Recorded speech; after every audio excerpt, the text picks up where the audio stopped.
Paying to withdraw your own money from the bank is another thing consumers love to hate, especially when banks are racking up record profits. Well, today in Ottawa, the NDP pushed the government to rein in those charges. Vassy Kapelos has that story.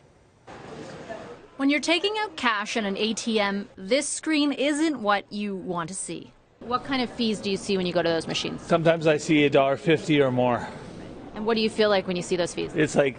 I don't think it's fair. I mean, it doesn't make much sense as to why the fee has to be so high. The NDP wants the fees lowered. The party is fighting the Conservatives to win over consumers by introducing a motion to cap bank machine fees at 50 cents.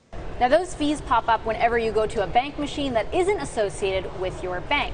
According to the NDP, the fees range everywhere from $1 to $5 per transaction.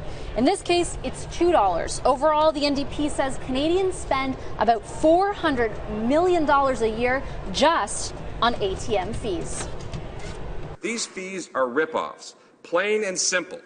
The NDP first brought this issue up 7 years ago. The Canadian Bankers Association points out a lot has changed since then and claims 3/4 of Canadians don't pay any fees.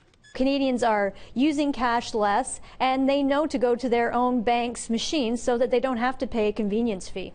And while it may seem surprising, consumer advocacy groups aren't sold on the NDP's motion either.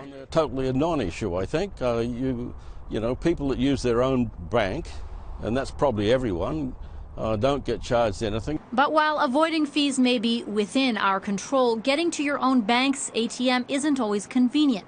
People we spoke with were in favor of a cap. Perfect. I hope they do it. So I agree with the 50-cent cap. I think that's a great idea. The federal government wouldn't commit to the cap today, pointing out it's already increased access to ATMs and introduced low-cost accounts for seniors and students. But there may be some hope when the budget is tabled on February 11th. Mr. Speaker, 8 more sleeps, and there may be more. Vassy Kapelos, Global News, Ottawa. There are ways you can avoid those costly ATM fees, and we've posted some tips on our website, globalnews.ca.